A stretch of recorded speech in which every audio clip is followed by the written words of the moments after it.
Graça e paz, ovelhas do Senhor Jesus. Quem vos fala é o Reverendo André, dos Sétimos Joelhos. E como representante do Reino de Cristo, venho em nome do meu Senhor compartilhar uma experiência com vocês, pois o próprio Deus me deu essa ordem. Falando mais claramente, eu estava aqui ainda há pouco, o Senhor disse para eu gravar uma mensagem, entregar um testemunho para que fortifique a fé de vocês, seu povo. E tão somente por isso, por ter escutado a voz do Senhor, eu sei que o Espírito Santo falará em vossos corações. Aquele que tiver olhos para ver, que veja, e ouvidos para ouvir, que ouça. Louvado e engrandecido seja o nome do Senhor. Amados irmãos, me permita fazer uma breve oração antes. Fechemos vossos olhos. Ó Senhor, que cesse em nossas mentes e em nossos corações toda resistência ao teu Santo Espírito, pois é da tua voz que temos saudade e da tua atenção que temos necessidade. Amém. No início deste ano, aqui em casa, junto com meus irmãos, eu me encontrava em oração. Lembro que a madrugada já avançava e eu via meus irmãos orarem. Na alta madrugada, havia somente aquele gostoso som de pessoas orando e suplicando ao Senhor. No meio desse ambiente santo, eu seguia, professando bênçãos e buscando o Espírito Santo. Eu orava de olhos fechados e joelhos dobrados em uma típica postura de oração evangélica. Quem nunca, quem nunca dobrou os joelhos diante de Deus? E em algum momento o Senhor me toma em visão. Eu realmente não sei explicar como esse fenômeno ocorreu, mas os meus olhos já não estavam mais ali. E em espírito ele me levou a um casal. E eu sei que esse casal era de São Paulo, pois ele me deu a entender isso e estávamos eu e meu Senhor ali olhando aquele casal que brigava, brigava, brigava. E o Espírito Santo me dava a entender que aquela situação estava acontecendo no exato momento, data, hora, na mesma madrugada que eu estava em oração. E eu lembro que eu segui ali em pé, olhando os dois se agredir verbalmente no meio da madrugada. Amados, a madrugada pode ter sido feita para muitas coisas, mas certamente não foi para vocês estarem se agredindo. Logo em seguida, o Senhor me levou a um quarto de hospital e ele me colocou assim, bem do lado de uma irmãzinha, que já tinha uma certa idade e não tinha como não dizer que não era crente, pois sabe aquelas vozinhas de igreja que só de olhar se sabe que é crente? Pois é, era uma assim. E me dizia o Senhor que era uma da Assembleia de Deus, uma típica vozinha do coque, essas guerreiras de oração assembleiana. Eu lembro que eu conseguia escutar os sons dos aparelhos médicos e ela estava lá, abatida, cansadinha, sabe, com soro e outros aparelhos monitorando o seu estado. E por algum motivo ou graça de Deus, ela olhou bem na minha direção e riu. Eu acho e acredito, não sei explicar, mas eu acho que ela deve ter visto Cristo ou o Santo Espírito, pois não me revelou o Senhor quem ela vira para abrir tão belo sorriso naquele momento. E eu segui ali um pouco mais de pé observando aquela avó de igreja e o quarto do hospital que ela estava. De novo, meus amados, sem mesmo perceber, o Senhor me tira dali e me levou a um apartamento. Desta vez eu não sabia onde é que eu estava, na cidade, né? E lá eu lembro que havia um casal brigando, se ofendendo e chegando. Outro casal brigando na madrugada. Mas era uma briga violenta de casal, sabe? A diferença é que no colo da mãe tinha uma criança, um bebê que arrisca talvez um ano e 8 meses, algo assim.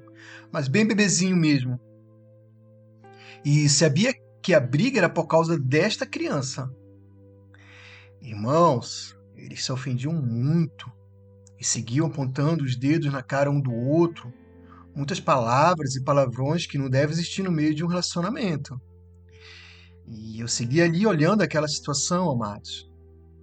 Se eu encontrasse essas pessoas na rua, até as reconheceria de tão presente que eu estava lá com elas. E mais uma vez, o Espírito do Senhor me tira dali e me leva num outro local. Não sei se era uma casa, um apartamento, mas eu lembro que em pé naquela sala havia uma mulher deitada, assim, largada no chão mesmo da sala dela. Eu não podia ver o rosto, porque de onde eu estava, o cabelo cobria o rosto dela.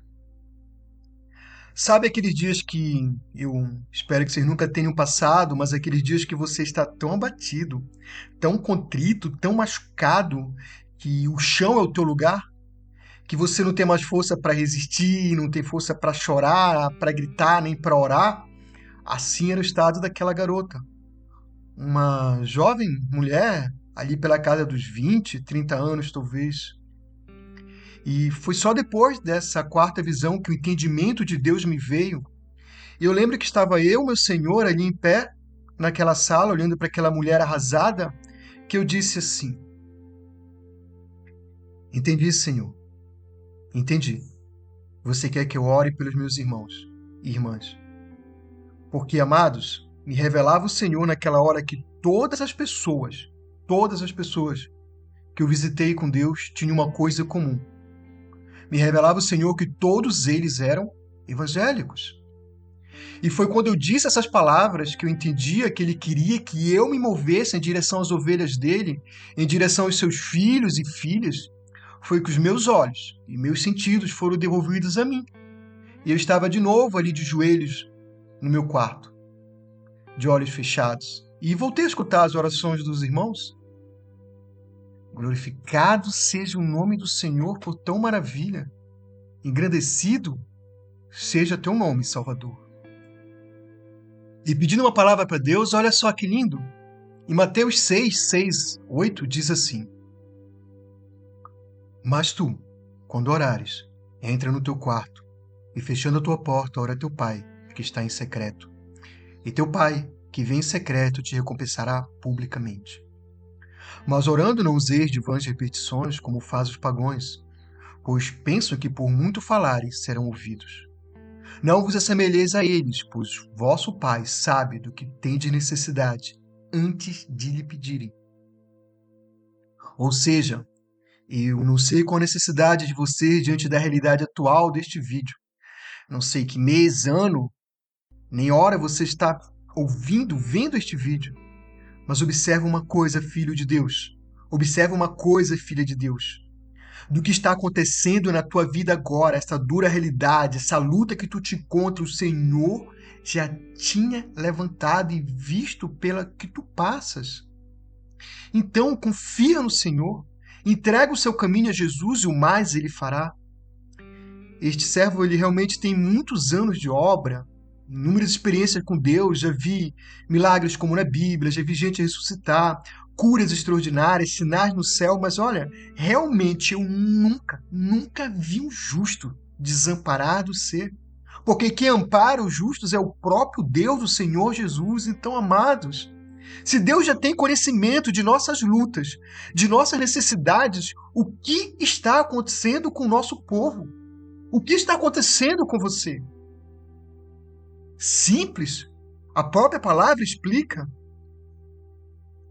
Voltem a orar uns pelos outros. É o que manda meu Senhor dizer a vocês. Como está escrito em Tiago 5, 15 e 16. E a oração da fé salvará o doente.